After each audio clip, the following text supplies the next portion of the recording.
this week's edition of World Crisis Radio. This is your host, Webster Tarpley, speaking from Washington, D.C., and it is Friday the 13th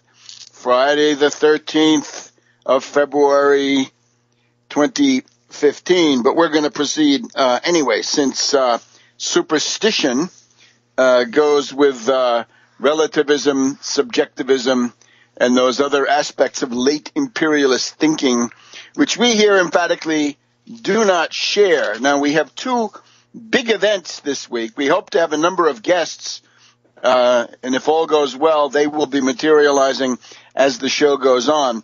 But you got two things, right? You've got Ukraine, the Ukraine crisis, and you've got Greece. And we hope to get a report from Athens. You've also got some stuff here going on, but we always we grab these things by the handle of what we propose to do about them and subsume the details into a plan of action. And that means a concept. So we're attempting to do it that way. Now let's go in medias res. This week at the State Department, the redheaded bombshell Jen Psaki was talking about the Minsk Accord, the 18-hour marathon session in Minsk, Belarus, with our friend Lukashenko, President Lukashenko of Belarus, getting some media exposure, right? He's the one with capital controls and exchange controls put in, and seems to be doing okay. That 18-hour session led to what's going to become, quite possibly, a ceasefire, maybe Sunday night, maybe it'll take longer, but jaw is better than war, as Winnie used to say. So Jen Psaki was ranting about the need for implementation, right? You got to deliver. Words on the page, one thing. Deeds in the real world, another. Wow, real world.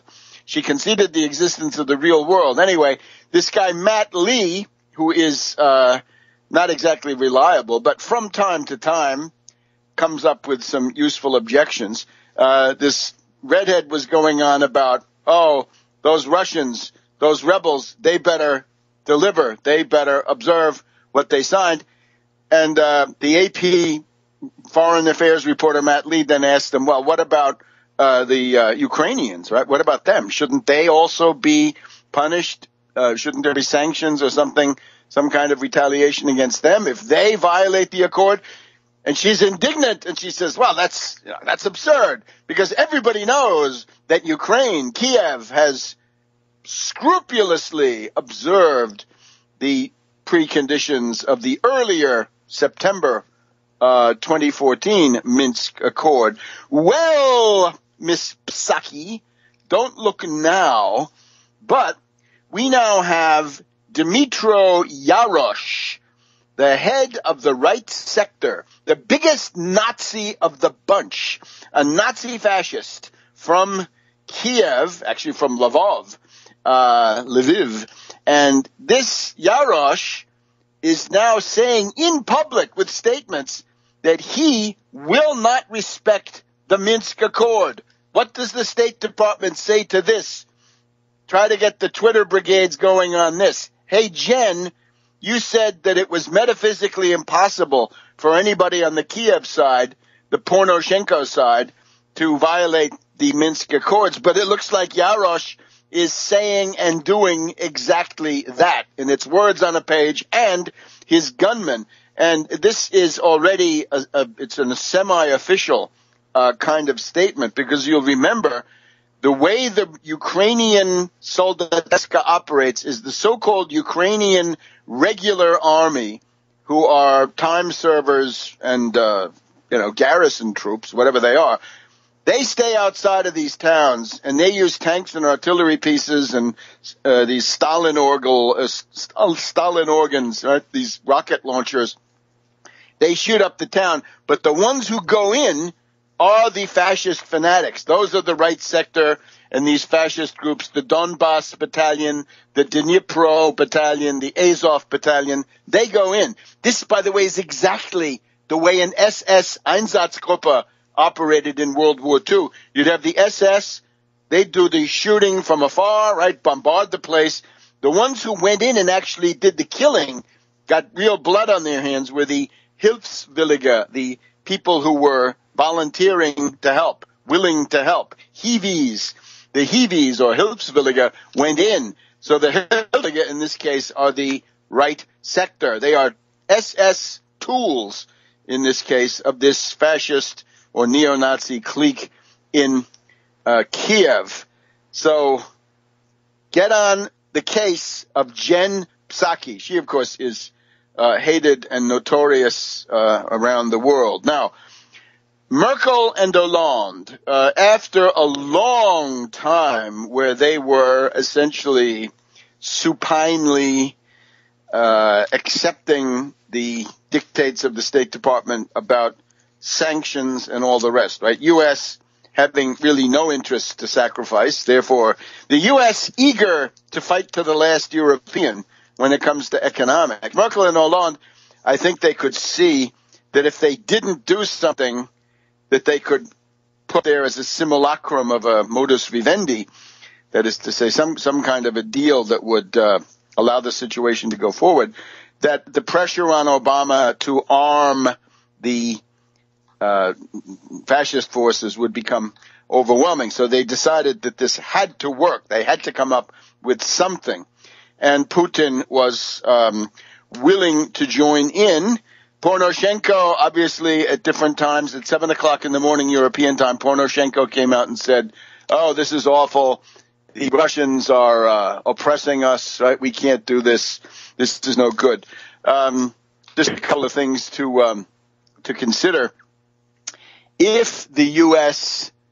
says, oh, we're going to arm the rebels, we're going to arm the Ukrainian government, right? The coup forces, in effect, the Maidan, the Kiev forces.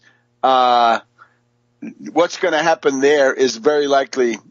It's perfectly feasible for Putin to simply preempt the whole thing, saying you're gonna arm the Ukrainian army. Well, we'll make sure that by the time your shipment gets here, there's no more Ukrainian army to arm. Okay. So that's one obvious version of this, right? You're absolutely playing with fire.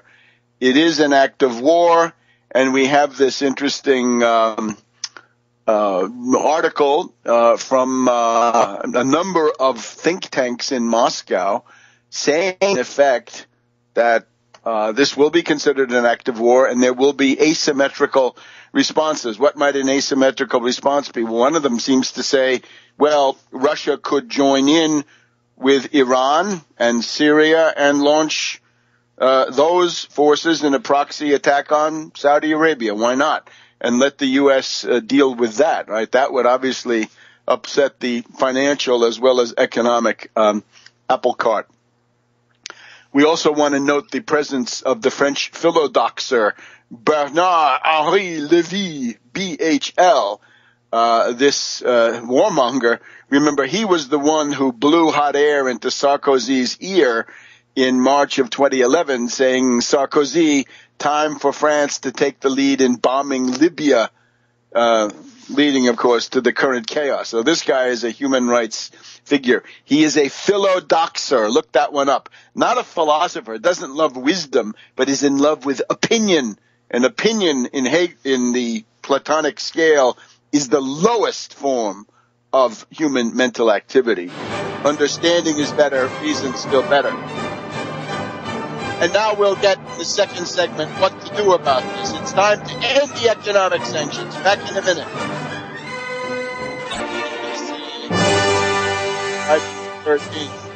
Friday the 13th, 2015, in February. So, here's what needs to happen right now. Even Kerry, in an unguarded moment, right, since his mind is like a ragbag, he sometimes just says things.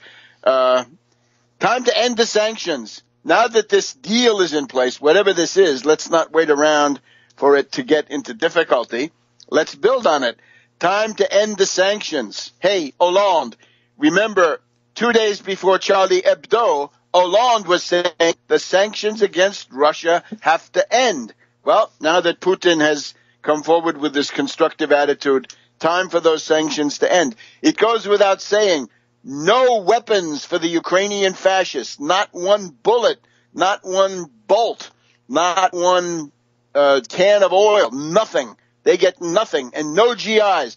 And how can you have American forces training fascists from the right sector and these other neo-Nazi groups? The United States, one thing we have going, this was the preeminent anti-Nazi power. Never allied. No Ribbentrop-Molotov pact, no appeasement, no nothing. Roosevelt's quarantine speech, Chicago, 1938. Look at that. So the U.S. relatively okay in that regard. Now what are we going to do? Retroactively endorse Hitlerism through this group in Ukraine? No, no, no. One thing we obviously have to think of, the CSCE 1975 Helsinki Accords, right, that said that the borders in Europe were final, right? This is in lieu of a peace treaty after World War II, which had never occurred. The problem with this is the formalism of borders is okay, but there's a content aspect, which is what government? If you have a color revolution overthrowing the government, right, as in the case of Ukraine 2004, Ukraine 2014, the color revolution is an act of war. And obviously that means that whatever government remains within those borders is not the legitimate government. So the Helsinki provisions have to be expanded, I would say, in order to take care of that situation. We have Senator Imhoff. Senator Imhoff is proving the statement by P.T. Barnum that there's a sucker born every minute. A group of fascists from the Ukrainian Rada came over and gave him some pictures. Oh, look at these Russian tanks crossing our borders. Problem was it was the border of Georgia 2008, not today. And you'll remember in 2008, Cheney wanted to bomb that tunnel. That would have been a one-way ticket to World War III. Just what we needed.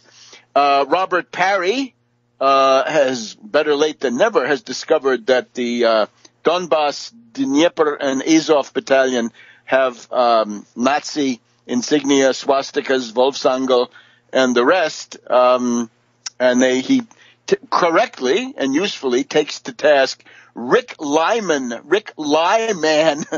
nomen est omen, right? His name is his program. Rick Lyman of the New York Times has been writing from Mariupol as if this were the last holdout of democracy and human rights, and of course it's not. And this place may also fall to the Russians in the next couple of days. The pro-Russians.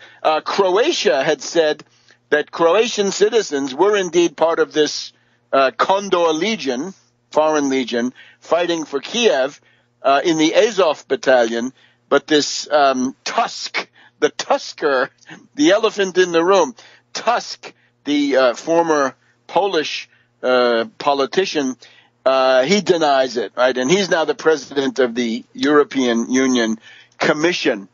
Now, we need to also look at what Putin had to say.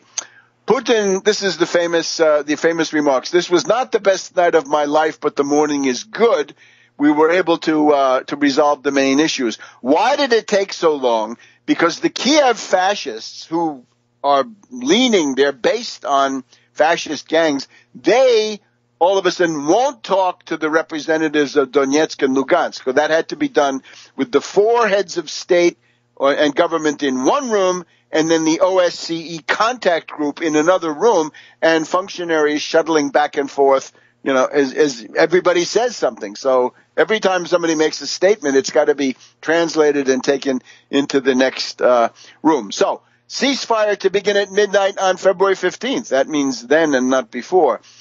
Withdrawal of heavy weapons, artillery pieces and so forth, big self-propelled howitzers and other stuff. That goes back from the line of control as it is right now. The Donbass militia, they, as he said, the Donetsk and Lugansk People's Republics correctly say that what they did was in response to the constant shelling of the Kiev authorities, the aggressive actions of the Kiev authorities.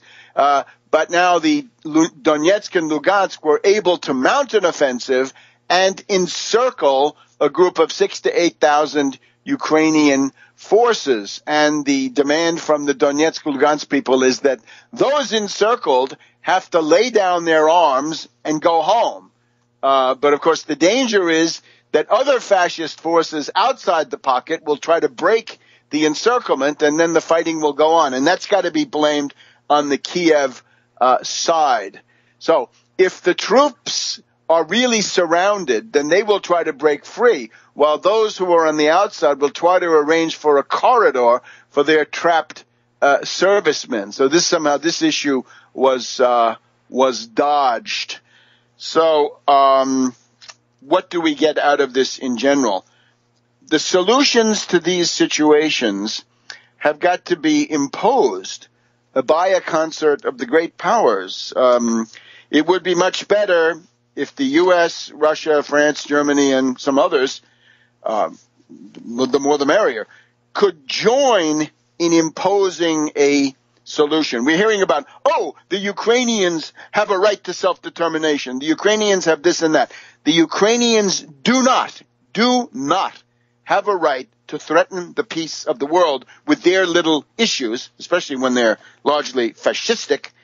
So therefore, this situation has to be imposed. And when we look a little bit further away, this is the Netanyahu problem, the parallel lives of Plutarch, Poroshenko, Netanyahu. Netanyahu believes that it's his right to fight to the last American against Iran in some new cataclysmic Middle East war.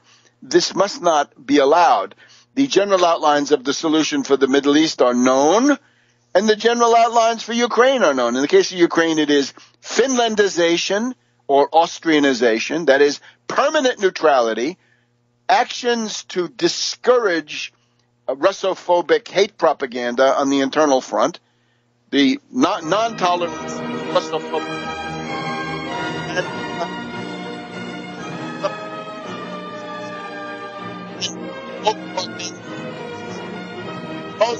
conditions. Back in a minute. Welcome back to World Crisis Radio. Webster Tarpley here in Washington, D.C.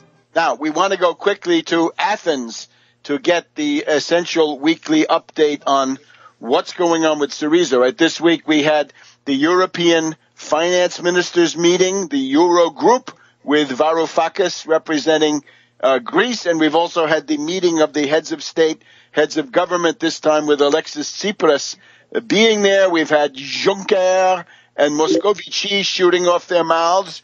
But we want to get an idea from Michael Chiotinis in Athens what it all means. So, Michael, please, you have the floor.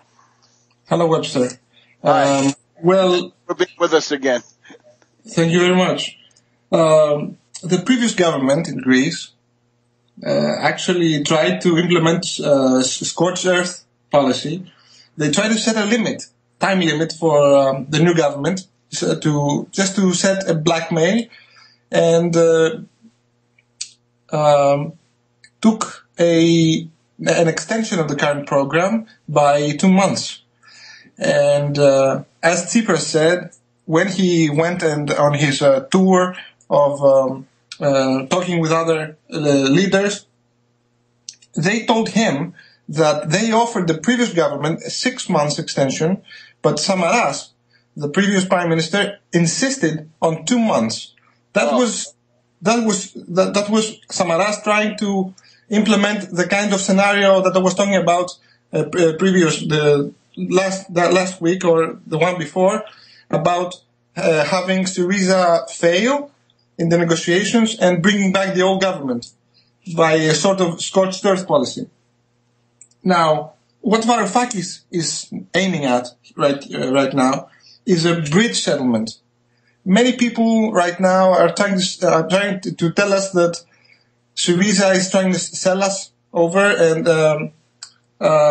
they're going to betray us, and also those sort of things. But what Varoufakis, I think, is aiming at is a bridge between now and the holistic solution for Europe, as we have talked about. And right now, that's Varoufakis is trying to give the Europeans, is trying to give Schäuble the rhetorical win over some reforms, as they call it. He talks about 70% being good and 30% being bad, something like this. But this is actually Varoufakis trying to give them a rhetorical win in order to gain the actual win. And so it's a face-saving device. Let Schäuble save face, but let him make concessions on the substance. Yes, exactly. Save face. And he's trying to get a bridge settlement until the last of the end of August. And he hopes that till the end of August, he will try and mobilize forces, progressive forces in Europe, and try to put the program in implementation. We have talked about a solution for the whole of sovereign debt in Europe. We talked about the New Deal for Europe, public investment, and of course the debt restructuring and all those sort of things. So that, I think, is what Varoufakis is aiming at. But he will not take it until the very last minute, in my view. They will not come to an agreement. Many people panic because they say, well, there's not an agreement, there is no agreement. Well, there won't be an agreement. They're trying to push it up until the last minute, because that's what, rhetorically, the most easy thing is to do that. The easiest thing is to do that.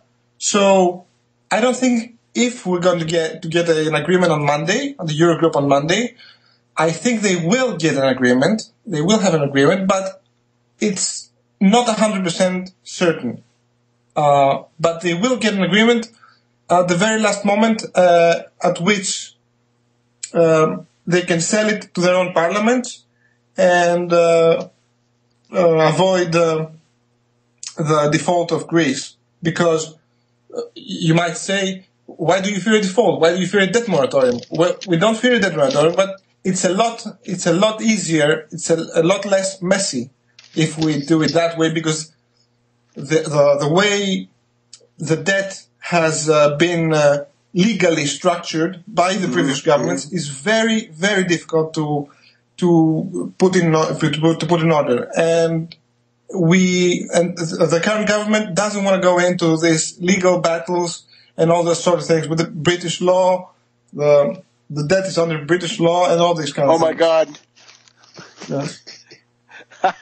Look, I noticed the World Bank today gave $2 billion to the Kiev clique, but I do not, on the positive side, Kamenos, right, the independent Greeks, the defense minister, he said something saying we would get financing from anybody, and including the U.S. And rhetorically, at least, that's my agitation here is the Federal Reserve financed all those European zombie banks in 2009. They could easily extend a few billion to Greece and help out that way. Yes, with no conditions. 0% as usual. Well, the new foreign policy of Greece is trying to recognize that we live and we are going to live in a polypolar world, a multipolar world, and they're trying to play one against the other. Absolutely. And that's the way to do it, right? Get between the blocks and extract concessions. So this is basically the see you in September policy. See you in September with a definitive thing. And that's, of course, in Europe, that's the way things work, right? The summer is essentially everything shuts down, and then you have the rentrée politique in September, and it makes a lot of sense. So what are you getting? Ultra-lefts, Trotskyists, Maoists whining that they're not happy? There are some voices, but they're trying to be cool for now because they don't want.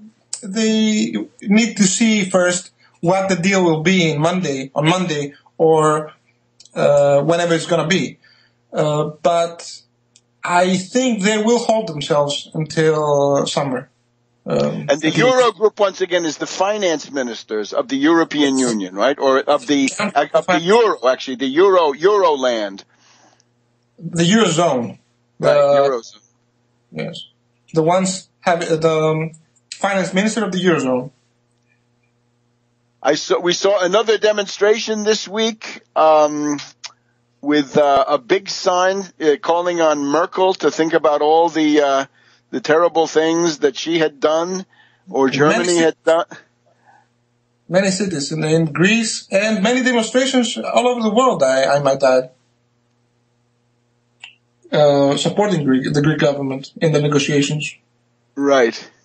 We had Samaras at the European People's Party signing an anti-government agreement on how the new government is trying to break the deal and all sorts of things. He's in panic. He's being, of course, his party is trying to get him off from the presidency, and he's in panic.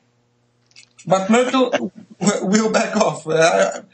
They can't afford to break the Eurozone. It's either Merkel is looking at either a smaller hegemony over Greece and more viable over the Eurozone, Europe, or none. Okay, Michael, we got to go, but Varoufakis is supposed to be coming to Washington. Let us know when Varoufakis is coming to meet Lou, and we'll be there to greet him. And we'll have news next week. Okay.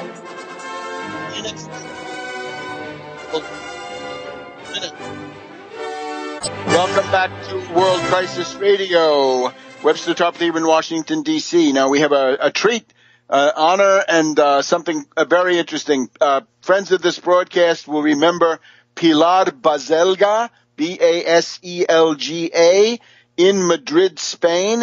And you'll remember we got the lowdown from Pilar on what this Indignados phenomenon was at the Puerta del Sol back in 2011. And that, of course, was the model for the failure, really, of Occupy Wall Street. Now we have the Podemos party. Yes, we can.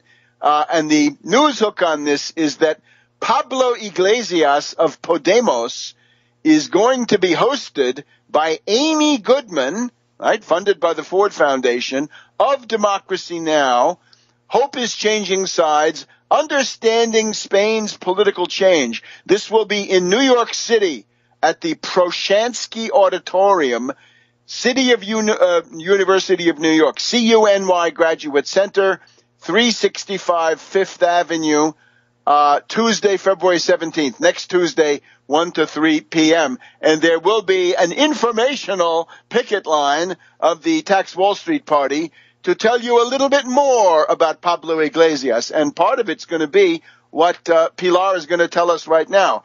So, Pilar, the way I understand it, Podemos has benefited enormously from Soros media, and maybe you take it from there. Well, I don't know exactly if it is Soros. As far as I know, the TV channel that has been supporting these Pablo Iglesias and the party is La Sexta. And La Sexta is Rothschild. I don't know if Soros is somewhere around. You know, these people don't always play openly. You know, they have other people before them, so we cannot know really who is behind. But it's, to me, what is very, very strange, because I run for the elections myself, you know, in last May for the EU elections, and I was in the party of the judge, maybe you know, Elpidio Silva, the one who put in jail a banker. Well, a bankster, I would say. And tell us in Spanish the name of the party in Spanish that you ran for. Yeah, it's RED. R-E-D. RED is like a web. Network. A web, a net. Yes. Okay. Yes, but it means the purpose of this party is to fight against corruption and to really start really what is democracy, because we are not living in a democracy at all. This is a dictatorship. A dictatorship, but not only in Spain. I mean, Europe is a dictatorship. So it's not that we are against the system, it's that the system is against us, which is very different. Okay, but listen, in terms of Podemos, right, the pedigree, I'm told that, I know that I looked up on Huffington Post. Huffington Post, in all of its forms, has devoted about 8,500 articles to Iglesias Podemos. You compare that to Syriza, 2,500, despite the fact that Syriza is now the government of Greece. So it looks like there's a Huffington Post, which is from the Soros orbit. I'm also told that Mediaset, meaning Berlusconi, is pro Podemos, and also Atres Media, another financier-controlled thing. But the idea is, I take it your thesis is that Pablo Iglesias this is not authentic, right? This is not real, and you got to tell us why not. Yes, well, because I was saying, yes, I don't think it's real, but in a way, I hope that I'm wrong. I don't want to be right about this. I would love that this is a real party that is going to bring a change, that they are going to be young and new and fresh and not corrupt and okay. But because I was inside during these elections, I could see perfectly that they had a support from the media that nobody had. This was the only party who had a support from the media, the big media, the mainstream media. So in January, Pablo Iglesias was just unknown. Nobody knew who was this guy. Then in May, he started to be very famous. And in October of the same 2014, he is almost the president of Spain. I mean, this is not possible. That's why I say it's not genuine, it's not true, it's manipulated from behind. But I don't know who is behind and what is the purpose. Because socialists and PP, the popular, the right wing, they are very, very nervous against them. And I think it was today or yesterday, the Minister of Finances has declared that he's going to look in detail if number 2 of Podemos, which is Monedero, is perfectly with his tax contributions, his taxes. If it's right. Monedero. What I understand about Monedero is that foreign contributions from Venezuela and Latin America come through Monedero.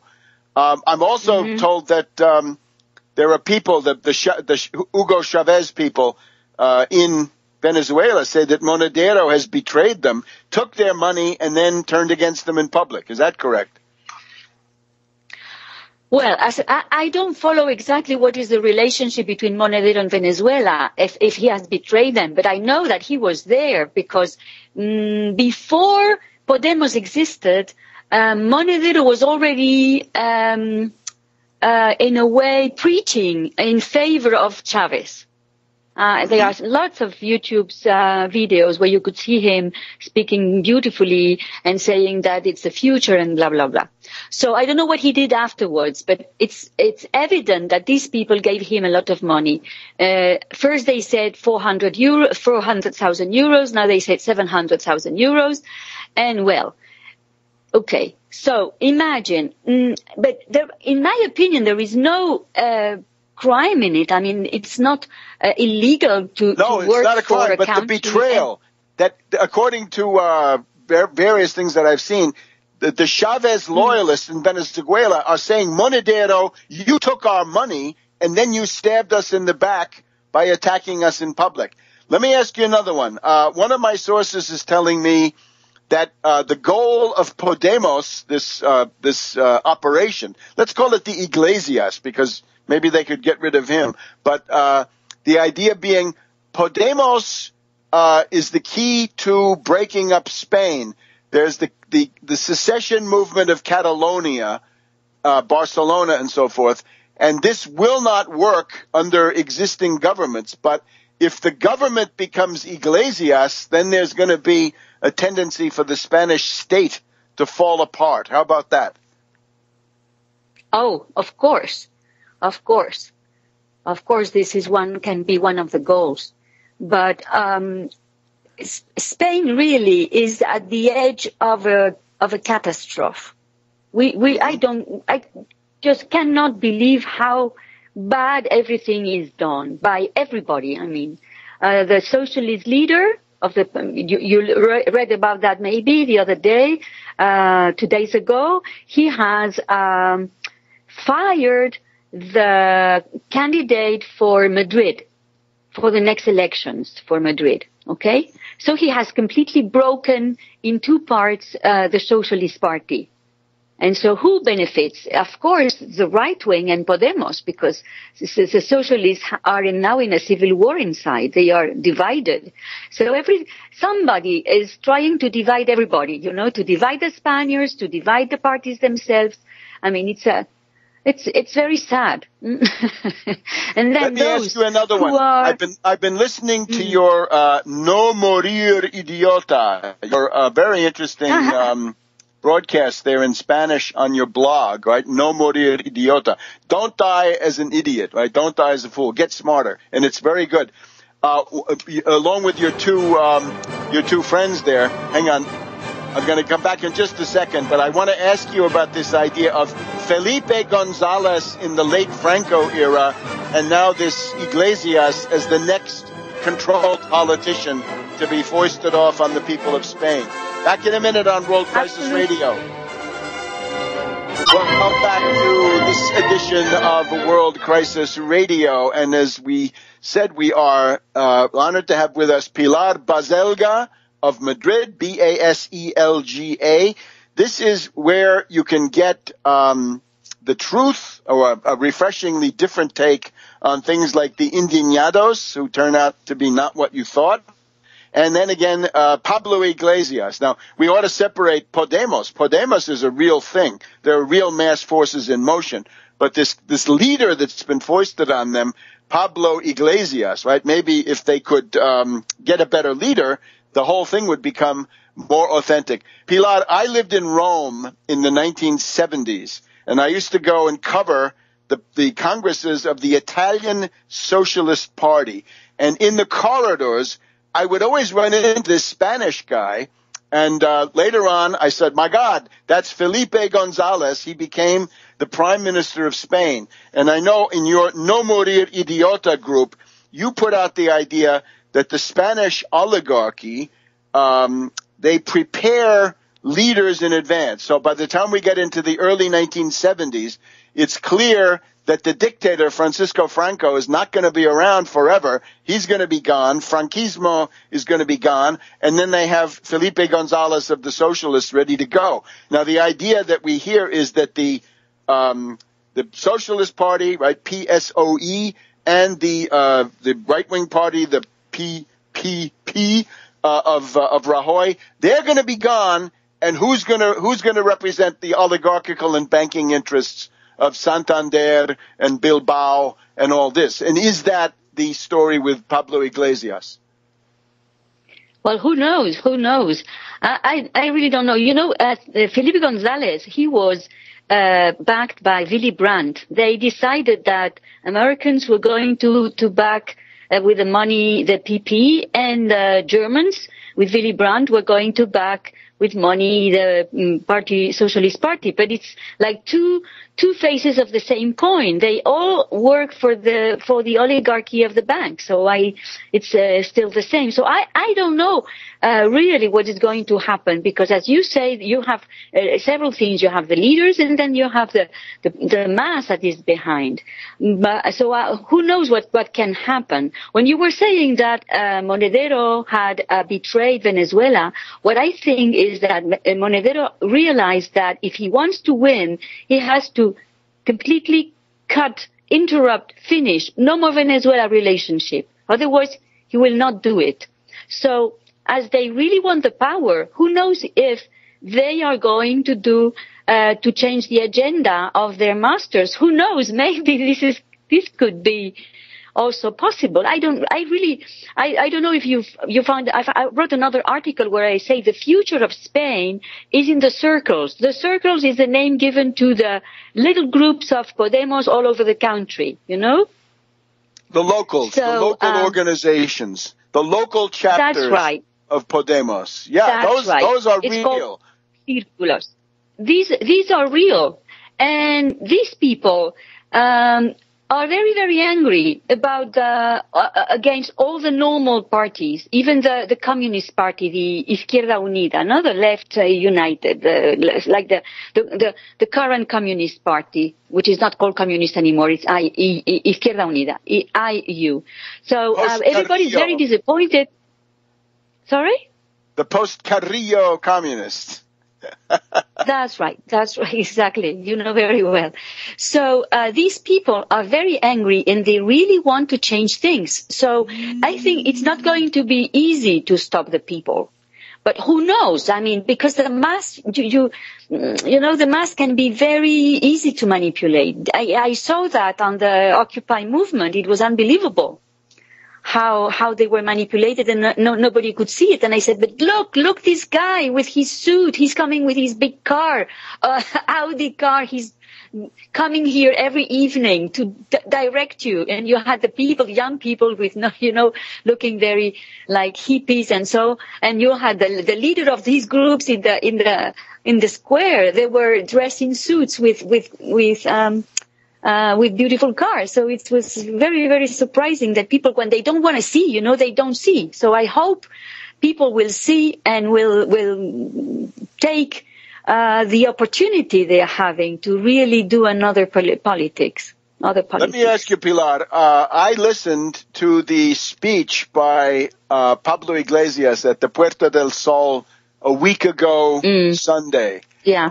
And I found this to be completely empty. If you compare that to Alexis Tsipras and the Syriza party had 40 substantive, hard-hitting, class-based, mass traction economic demands when they ran even in 2012, right, including take over the European Central Bank and use that to finance governments, but also to finance infrastructure and so forth, right? With Iglesias, I started counting. He talks about Merkel. He never mentioned the International Monetary Fund. Never. He does not really talk about the European Central Bank. He never mentions NATO. He doesn't mention Santander or Bilbao or these huge banks that dominate Spain. And it's all this stuff about our dreams, right? We dream, but we take our dreams seriously. And then I don't know what he thinks. He says the reference for dreams is Don Quixote. No, I thought it was Calderón de la Barca. I think this speech was written by foreigners. I think that speech was written by a foreigner, wouldn't you say? Well, you know, he spoke in some interviews about going out of the NATO. And the attack was terrible because people saying to him, you're talking like a child. This is impossible. Spain cannot get out. We have no army to be out of NATO. This is the problem when you are. That's why de Gaulle didn't want to be in NATO and had the atomic bomb. Okay, we don't have the atomic bomb. So French could say goodbye, but we cannot. We are just like a carpet for the NATO. Right. So, in my opinion, what he is doing is giving very simple ideas, so everybody agrees. You know, a populist, very easy ideas, so no enemies can come out. And they are, that's why he's saying general things and not specifically, not to frighten. This is what I think this is a strategy, not to say too much and stay in the general ideas and we are going to change the world. Let me follow up here. Iglesias talks about La Casta. Okay, once we hear La Casta, this is the language of Pepe Grillo, right? This is Grillo 1,000%. And when they say La Casta, they mean politicians. That's what it means in practice. So the bankers get a free ride, and they target the politicians. Now, this is, if you look back to fascism, right? Fascism, the goal of fascism was always take over the parliament, take over the government, because they're not going to touch the bankers. So if you don't educate people about the sinister role of the bankers, and you go with this cheap populism about anti-politician and how they get, privileges and so forth, then you've committed yourself to nothing. And that's what I thought was important about that Puerta del Sol speech. He doesn't promise to do anything. Nothing. I agree with you. But I agree with you, it's empty. And another thing that I said on my radio show is that they were accused not to have any economical project. No structure. Nobody there who knew about economic program. Right? Economic program, strong and structured by people who know what this is. So they said, we are going to work with Vicente Navarro. And then Vicente Navarro, a few years ago, wrote a book, which the introduction was written by Noam Chomsky. Wow. Okay. For us, that's all we need to know. I'm afraid we got to run now, Pilar. That's our two segments. So thank you very much. We'll have you back soon. Thank you for coming. Welcome back to World Crisis Radio. Webster Tarpley here in Washington, D.C. Now, we had been waiting all during the program for Reverend Edward Pinkney to call us from the Marquette prison up on the shores of Lake Superior, the upper peninsula of Michigan, the American Siberia, where he's been sent. But for some reason, it hasn't worked. Probably some kind of harassment or other untoward event. So we're lucky, though, we can turn to Daniela Walls. She, of course, the chairwoman of the Tax Wall Street Party, the heart and soul of the effort to mount an effective legal defense for Reverend Pinkney, as well as a political defense. And we're looking forward now to the court proceedings on February 24th.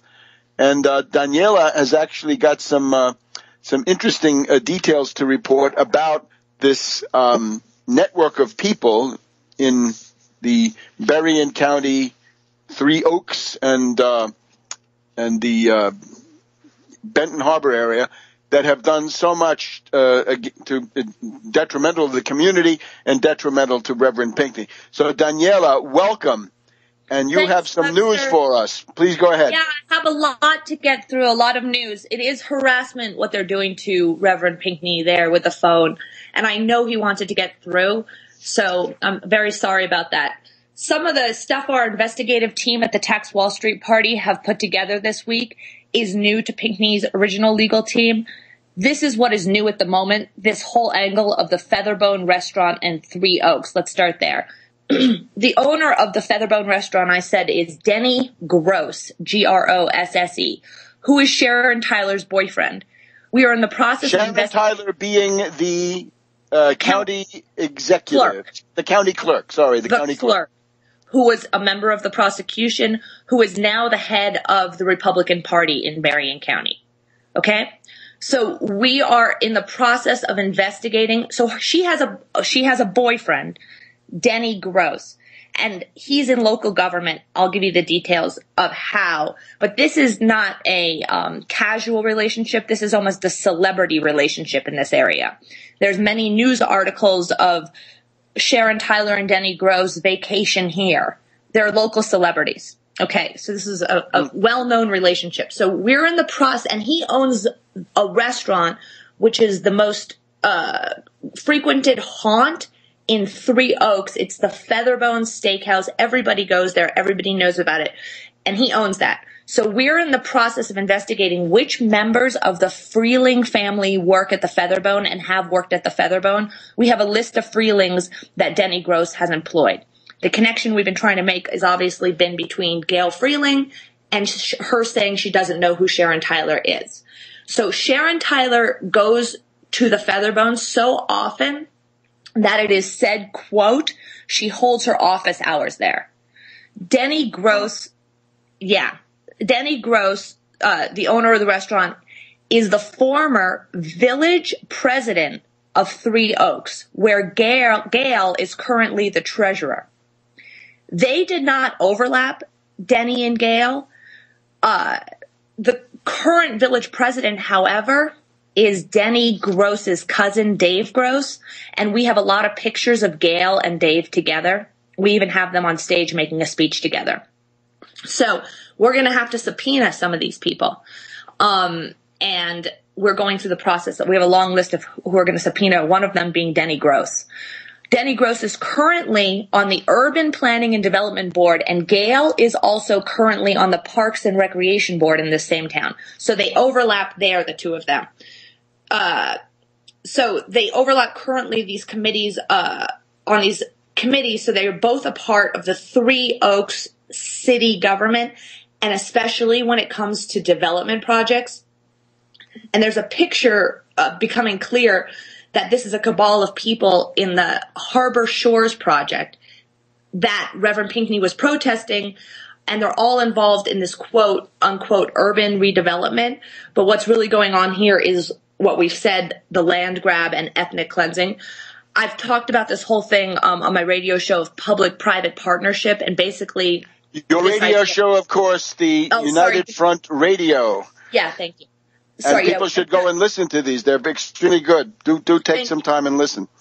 Thank you. I did an episode on this public-private partnership. But basically the idea here of urban renewal is that Sharon Tyler's professional background, she's in office now, but her professional background is in urban renewal. She's been to all of these, been on all of these city and county boards for redevelopment projects. And her boyfriend, Denny Gross, is also an insurance agent. Gail Freeling is an insurance agent. If you look at her Facebook page, she's a State Farm insurance agent. Denny Gross is an insurance agent. Now wait for it.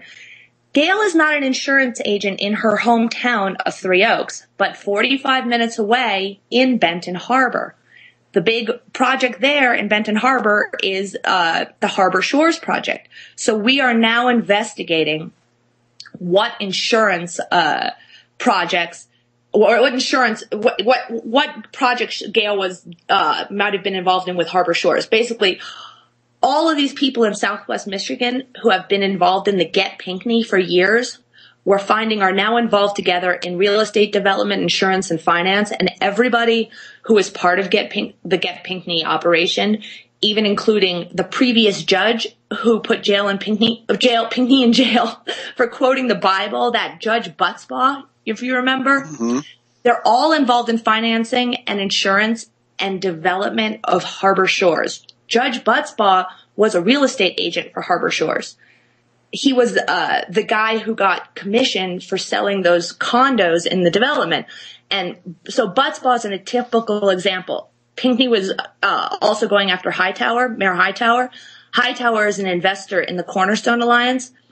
And the Cornerstone Alliance is the private part of the public-private partnership that brings you Harbor Shores.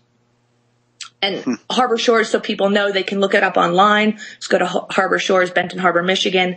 There's a website that outlines it all. But Harbor Shores is the PGA golf course and waterfront residential community that's being built in Benton Harbor. And Pinckney was against the project because they stole a bunch of the public land.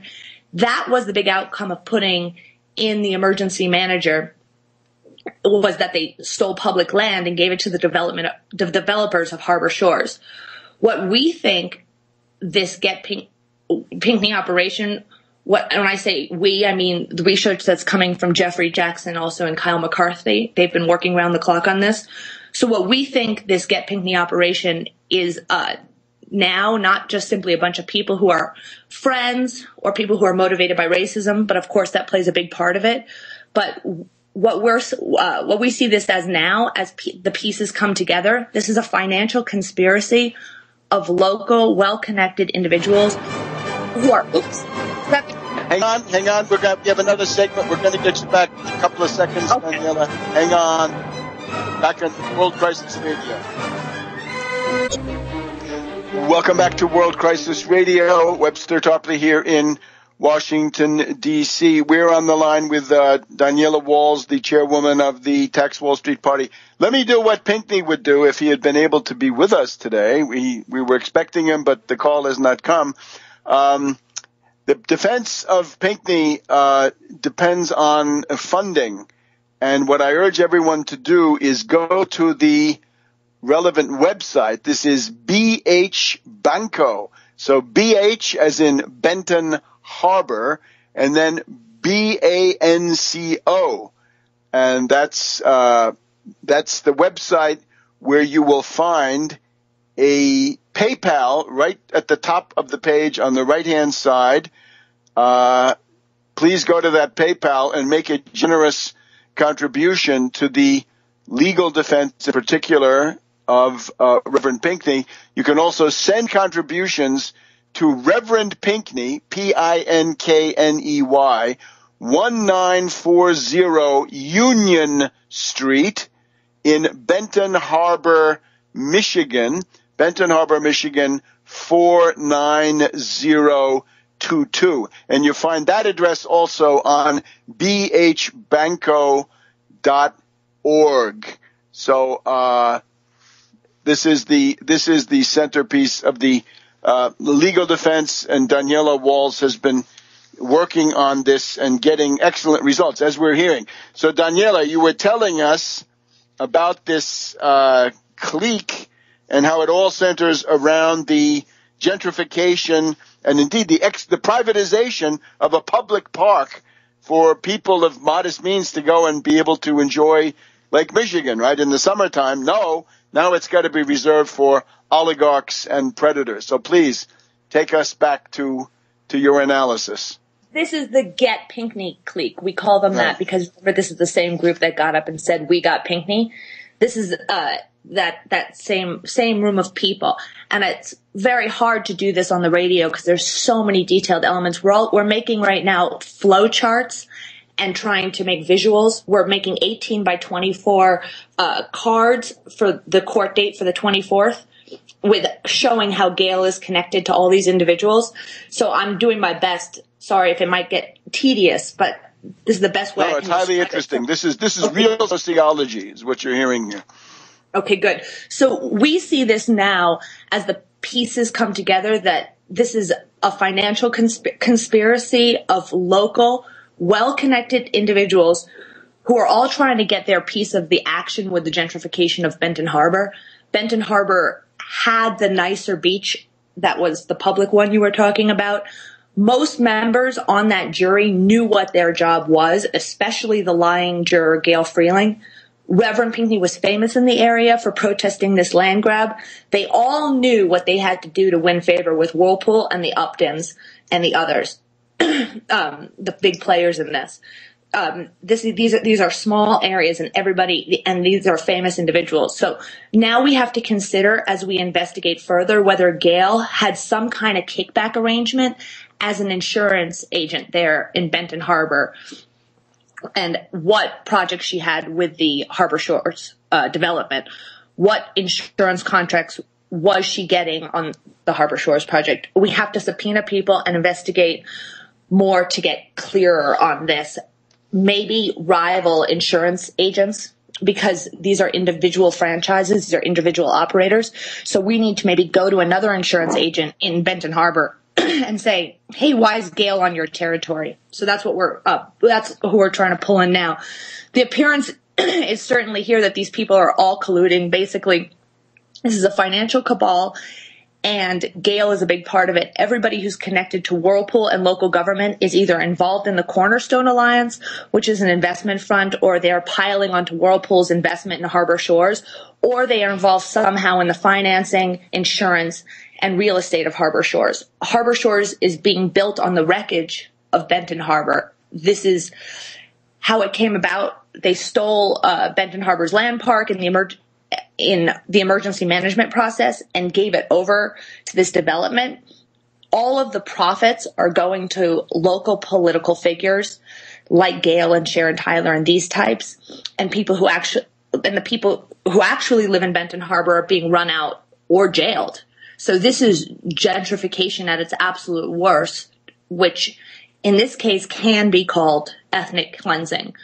If the Tax Wall Street Party and Reverend Pinckney had the paintbrush instead of this financial cabal, the optimal way any gentrification would have taken place would have been to start with Whirlpool. You would want to bring back the jobs to the area that they shipped overseas, then use century bonds for things like the water treatment plant, if you remember that issue that Pinckney was fighting, and infrastructure would be built with public credit and owned by the public and supporting the residents. That treatment plant was built with a private infrastructure bond where the interest on the bond is $700,000 a year, and that is the same as the Benton Harbor annual budget deficit. So this idea that Benton Harbor is bankrupt is based on the fact that they had a perfectly balanced budget, and now the private financing of that water treatment plant is putting them in the red. They use that imbalance to jack the people's water bills up and thus run them out of their houses because they couldn't pay their water bill. So it's not just Harbor Shores. This cabal calls it them urban enterprise zones. They are trying to bring back business to Benton Harbor and lure them back by saying they don't pay property taxes. And the reason, which in some cases is fine with smaller businesses, but the reason Pinckney was going after Hightower was because they wanted to have a ballot initiative to put a 1% tax on Whirlpool's income, and Hightower was blocking it. So that's what I've got for this week. This is turning out to be a financial cabal that's colluding. So the bottom line of this is if you dare to make somebody like Whirlpool pay not even their fair share, but a token 1% payment to the local community, right, the setting where they're making all this money, then they'll come after you and they'll try to frame you up. And if you try to run a recall election, then you're going to be essentially railroaded, framed up, and sent to prison.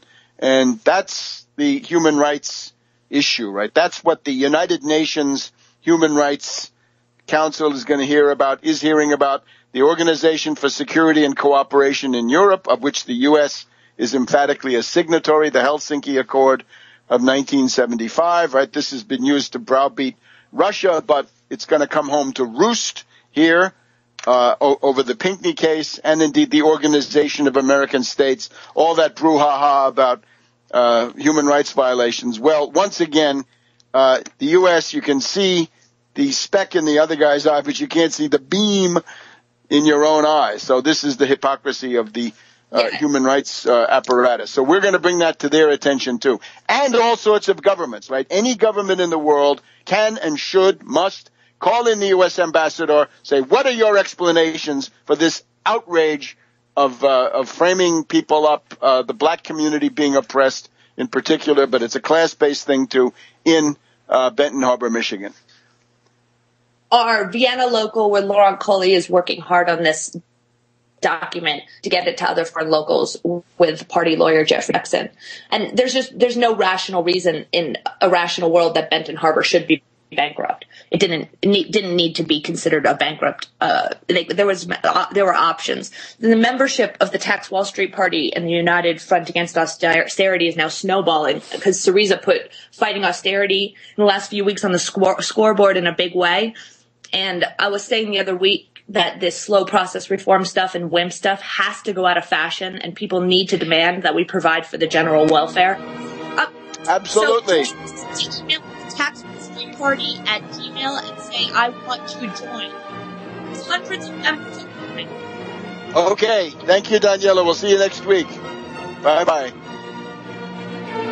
Welcome back to World Crisis Radio. This is Webster Tarpley here in Washington, D.C. Now, this thing with Ukraine, this is now too close for comfort. It's time to take stuff very, very seriously.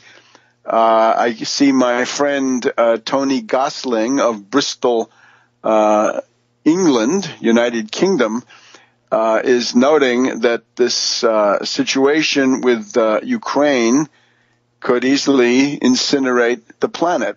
That's what's at stake, right? You're not dealing with defenseless Iraq or defenseless Afghanistan. You're dealing with Russia. It's extremely formidable, and this is what has to be understood, right? And there's no need for this. And indeed, there's every reason to be on the side of Putin against a bunch of unreconstructed Nazis ruling in Kiev, right? As we see now, this guy Yarosh. Let's see if they round him up. Did they arrest him?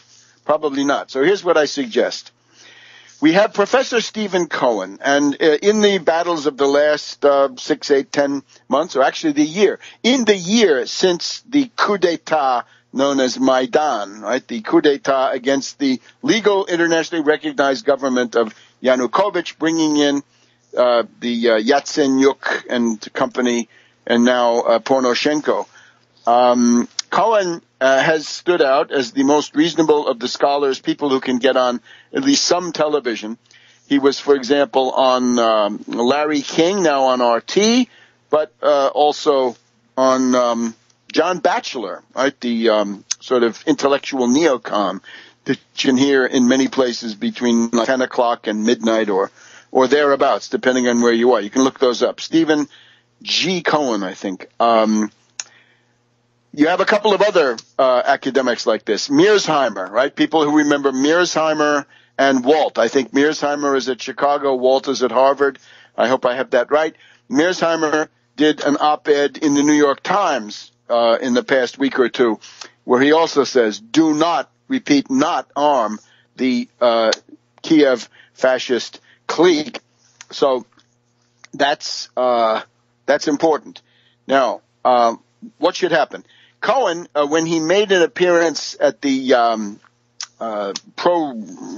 Russian contact, Russian Studies and Russian Contact Group in the Hart Senate Office Building last June, talked about the fact that the new Cold War is here, but the institutions that were important in avoiding adventurism and apocalypse in the old Cold War are no longer here. And he talked in particular about the American Committee for East-West Accord, which he described as representing certainly academics, journalists, opinion makers, but at the same time also industrial interests, commercial, banking interests. Pepsi-Cola was big in that regard, and there were others, right? Eton, Yale, and Town, right? That's where the pro-détente forces actually got started, was people who wanted to have business and make money, and that's better than war. So we need a new version of the American Committee for East-West Accord. In order to do this, you've got to be able to be respectable, at least in the eyes of the mainstream, whatever that means. But you've got to also be able to call together a significant international conference. You got to bring people from Russia. You got to bring pro-détente forces, Germany, Italy, France. That Jacques Sapir would be important. Bring them together. Now, who could do it? Stephen Cohen is former professor at NYU Princeton, can get on the media, and lo and behold, he's married to Katrina vanden Heuvel of The Nation magazine. If you want to write to her, I know her handle on Twitter. It's at Katrina Nation, at KatrinaNation. So The Nation, right? She's Katrina Nation, all one word, nothing in between, all small, all lowercase, and so forth. And what the only thing that I can do, without wanting to be mentioned, because don't mention me, time to go forward with a wave of opinion to Katrina Nation, and indeed to Stephen G. Cohen, if you can find that, former professor, maybe by way of NYU or by way of the department there at Princeton, that somebody has got to take the lead in convoking a conference of this caliber. Could be done probably in May, June. That would be, I think, a reasonable time frame. But whatever time frame is possible. And the organizing process for such a conference would already begin to impact public opinion. And we know people like Edward Lozansky and his group have been active in trying to maintain a dialogue, and the Russian-American Goodwill Association, and there are any number of others. We've got to somehow mobilize against the madmen, against the lunatics, against the brinksmanship of people, again, willing to fight to the last American. So I think that's an important task, and I hope that people will begin to look around now and see what you could do to make that happen. There's got to be a new version of the American Committee for East-West Accord, backed up by powerful substantive interests, right? The car companies, for example, are supposedly the ones who have the biggest stake in U.S.-Russian relationship at this point. Great. GM, Chrysler, Ford, get busy and assert a rational business interest of production and making money, production and employment. Great. Against the lunacy of the elites, against the Victoria Newlands and the Kerrys and the rest of them. So that's one. The other thing is Kamenos, the Greek defense minister, right, the right-winger from the independent Greeks. He pointed out it's perfectly feasible for the United States to finance Greece. Yes, if the Federal Reserve put out a line of credit, $27 trillion for zombie banks only, and billions and billions of that went to foreign zombie banks. Hey, how about a few billion, not even trillion, but billion? How about 5 billion, 7 billion for Greece that could become a part of this bridge loan, right? Get us to September and indeed beyond, and do it the way you did it for those zombie banks, 0% and long maturities. Well, they'd say, well, of course, Barclays Bank was going to be around, or Societe Generale. The Greeks, as far as we know, this civilization has been around for something like 3,000 years. So there'll always be a Greece. And if you make a loan, if you come forward as a friend in need, then that's going to be important, right? If you don't want Greece to pass into the Chinese orbit, dear Wall Street oligarchs, the time to do something about that is now, because otherwise you're going to see the Chinese in control of Piraeus and Thessalonica and other key ports, absolutely critical ports. Right? Look at the history, say, even of World War I. Thessalonica plays a huge, huge role. So isn't it time to keep Greece in at least in some situation of equilibrium? Not that they have to sell out to only one foreign power. Give them a choice, right? Let the Greeks play one side against another. So start putting that out. The United States under Kerry and Liu seem to be transfixed, poleaxed, completely paralyzed. It's time to move this stuff in the direction of helping Greece, right? And rewarding the Greek people for a very, very sensible vote that they've made, that austerity simply does not work.